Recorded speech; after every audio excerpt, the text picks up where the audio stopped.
ಅದು ಓರಪ್ಪ ಸ್ವರೂಪ. ಈಗ ಸರ್ಕಾರಗಳಿಗೆ ಆ ಮನಸ್ಥಿತಿಯನ್ನು ಕಲ್ಕೊಂಡಿದ್ರು. ಯಾರು ಪ್ರಶಸ್ತಿ ಬಿಟ್ಟರೆ ಅವ್ರಿಗೇನು ವೈಯಕ್ತಿಕವಾಗಿ ಇದಾಗೋದಿಲ್ಲ.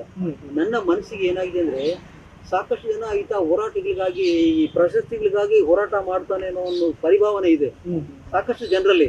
ಅದಕ್ಕಾಗಿ ನನಗೆ ಯಾವ ಪ್ರಶಸ್ತಿ ಇನ್ನೂ ಕೂಡ ಆ ಪ್ರಶಸ್ತಿಗಳನ್ನ ಈಗ 16ನೇ ತಾರೀಕು ಇವರು ಸರಿಯಾದ ತೀರ್ಮಾನ ತಗೊಂಡು ಸರಿಯಾದ ಮಾಹಿತಿ ಕೊಟ್ಟು ಇದು ಮಾಡದೇ ಇದ್ರೆ ಆ ರಾಜ್ಯೋತ್ಸವ ಪ್ರಶಸ್ತಿ ಕೊಟ್ಟಿರ್ತಕ್ಕಂಥ 1 ಲಕ್ಷ ರೂಪಾಯಿ ಆ ಫಲಕ ಮತ್ತೆ 20 ಗ್ರಾಮ್ ಚಿನ್ನವನ್ನ ವಾಪಸ್ ಕೊಡ್ತೀನಿ.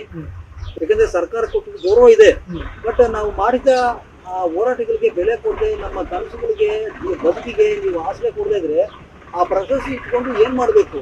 ಮತ್ತೆ ಜನರಲ್ ಕೂಡ ನಮ್ಮ ಹೋರಾಟಗಾರರಲ್ಲಿ ಈತ ಏನೋ ಸ್ವಯಂ ಪ್ರತಿಷ್ಠೆಗಾಗೋ ಫೋಕಸ್ ಮಾಡ್ಲಿಕ್ಕೆ, ಸಮಾಜದಲ್ಲಿ ದೊಡ್ಡವನಾಗಿ ಬೆಳಿಲಿಕ್ಕೆ ಹೋಗೋ ಮಾಡ್ತಾ ಇದ್ದಾನೇನೋ. ಸರ್ವೇ ಸಾಮಾನ್ಯವಾಗಿ ಮೂಡುವಂತ ಪ್ರಶ್ನೆ. ಹೌದೌದು. ಅಂದ್ರೆ ಎತ್ತಿನ ಹೊಳೆ ಪ್ರಾಜೆಕ್ಟ್ಗೆ ಯಾರು ಒಬ್ರು ಅಷ್ಟೊಂದು ತಲೆ ಕೆಡ್ಸ್ಕೊಳ್ತಾ ಇದ್ರು, ತೋಡಪ್ಪ ಅವ್ರು ಯಾಕೆ ತಲೆ ಕೆಡ್ಸ್ಕೋಬೇಕು, ಅವ್ರಿಗೆ ಏನ್ ಲಾಭ ಅನ್ನೋ ಒಂದು ಕ್ವಶನ್ ಕೂಡ ಮೂಡುತ್ತೆ. ನೋಡಿ, ತಾವೇನ್ ಹೇಳ್ತೀರಿ? ನೋಡಿ, ಈ ಯೋಜನೆ ಪರಿಕಲ್ಪನೆ ಮಾಡಿದ್ದೆ ಮೊದಲನೇದ ಒಂದು ಕೂಸು, ಅದು ನಮ್ಮಿಂದನೇ ಬಂದಿತ್ತು. ಅದು ಆ ಕೂಸು ನಮ್ಮ ಕಣ್ಮುಂದೆ ಸಾಯ್ತಾ ಇದ್ರೆ ನಾವು ಬದುಕೊಳ್ಳುವಂಥದ್ದು ನಮ್ಗೆ ಅಟ್ಯಾಚ್ಮೆಂಟ್ ನಮ್ಗಿದೆ. ಬೇರೆ ನೀರಿಗಾಗಿ 40 ವರ್ಷದಿಂದ ಯಾರು ನಮ್ಮ ಕಣ್ಣು ಮುಂದೆನೆ ನದಿಗಳು ನಾಶ ಮಾಡ್ತಾ ಇದ್ರು. ಯಾವ MLA ಬರ್ಲಿಲ್ಲ, ಯಾವ MP ಬರ್ಲಿಲ್ಲ, ಯಾವ ಹೋರಾಟಗಾರರು ಬರ್ಲಿಲ್ಲ. ನಾನು ಆಸ್ತಿ ಕಳ್ಕೊಂಡೆ, ಜೈಲ್ಗೆ ಹೋದೆ, ನಾನು ಬಿಡಿಸ್ಕೊಳಕ್ ಬರ್ಲಿಲ್ಲ. ನನ್ಗೆ ಅಟ್ಯಾಚ್ಮೆಂಟ್ ಇದೆ, ನನಗೆ ಸಂಬಂಧ ಇದೆ, ನನಗೆ ಮುಂದಿನ ಪೀಳಿಗೆ ಬಗ್ಗೆ ಕಳಕಳಿ ಇದೆ.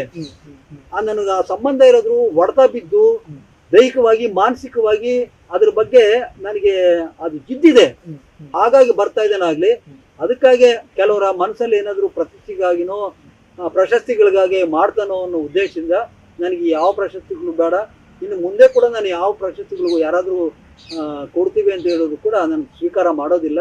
ಪ್ರಶಸ್ತಿಗಾಗೆಲ್ಲ ನನ್ನ ಆತ್ಮ ಸಂತೃಪ್ತಿಗೋಸ್ಕರ ಈ ಋಣಭಾರ, ಈ ಜಲದ ಋಣ, ಮಣ್ಣಿನ ಋಣ, ಸಮಾಜದ ಋಣ, ತಾಯಿ ಋಣ ತೀರಿಸ್ಕೊಳ್ತಾ ಕೆಲಸ ಮಾಡ್ತಾ ಇದ್ದೀನಿ. ಆ ಪ್ರಶಸ್ತಿಗಳು ನನಗೇನು ಖುಷಿ ಕೊಡಲ್ಲ, ತಿಳಿ ಕೊಡೋದಿಲ್ಲ.